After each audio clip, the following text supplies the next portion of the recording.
माझ्या समाजाला राजकारण नाही करायचं। तुम्ही जर नाही दिलं तर आमच्या पुढे पर्याय आहे। बस हीच विनंती का हे कुठेतरी जुळवाजुळवी होती का? बैठक झाली, जवळपास 2 ते 2.5 तास बैठक झाली। नाही, बैठक नाही म्हणूयात आपण, एक सखोल चर्चा ही आम्ही केली। सगळ्यात प्रथम अगोदर आम्ही जे आता नुकसान झालंय शेतकऱ्यांचं त्याबाबत साहेबांना मी सांगितलं की शेवटी सरकार तुम्ही आहे। गोरगरिबांचं खूप नुकसान झालंय शेतीमध्ये, मी प्रत्यक्ष बघून पण आलोय। त्या संदर्भात सरसकट मात्र शेतकऱ्याला तात्काळ मदत मिळणं आवश्यक आहे। शेवटी आज राजा तुम्ही आहेत, या गादीवरती तुम्हीच पालक होतो, तुम्ही स्वीकारलेले आज जनतेचा। आणि गोरगरीब शेतकरी पुरता खचलाय आता, आणि त्याला आधार देण्याचं काम सरकार म्हणून तुम्हाला करावंच लागणार।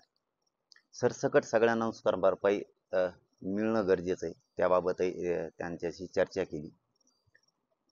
तसंच बोलणं या मला अगोदर मी कुठलं तरी वडगाव होतं मला वाटतं, त्या गावामध्ये मी बोललो होतो की मी फडणवीस साहेबांना सुद्धा बोलणार आहे आणि शिंदे साहेबांना पण शेतकऱ्यांसाठी बोलणार।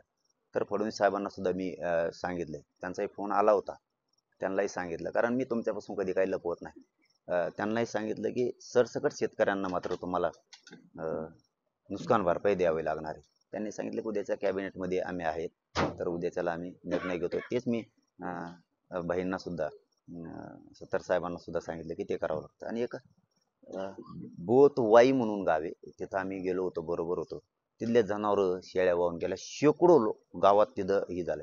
आणि मराठवाड्यात जिथं जिथं असे नुकसान झाली त्या सगळ्याच गावांनी, त्या गावात सुद्धा वाई बोत म्हणून गावे, तिथंही मध्ये पुलाची आवश्यकता आहे, त्या गावाचा पूर्ण संपर्क तुटतोय। ते त्यांना सांगितलं, त्यांनी तर त्या विषयात सांगितलं की ते शेतकऱ्यांचा आमचा विषय आम्ही तातडीनं ते पुलांचंही करतो।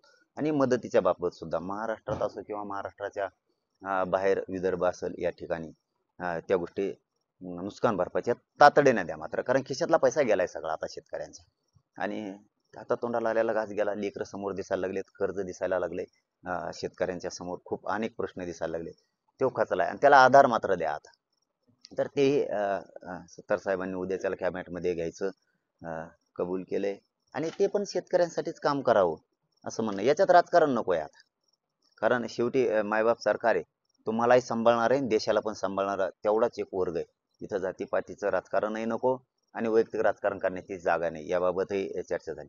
दुसरी आरक्षणावरती पण झाली, आम्हाला आमच्या ठरलेलं प्रमाण आरक्षण पाहिजे।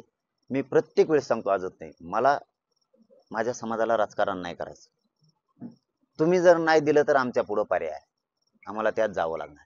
तुम्ही त्याच्यावरही विचार करा, तुम्ही फडणवीस साहेबांना बोला, तुम्हाला ज्यांना ज्यांना बोलायचं त्यांना त्यांना बोला, ते आमच्यावर काय ढकलाढकली करू नका। महाविकास आघाडीला बोला आणि महायुतीला बोला, ते काम काय आमचं नाही, जनतेचं।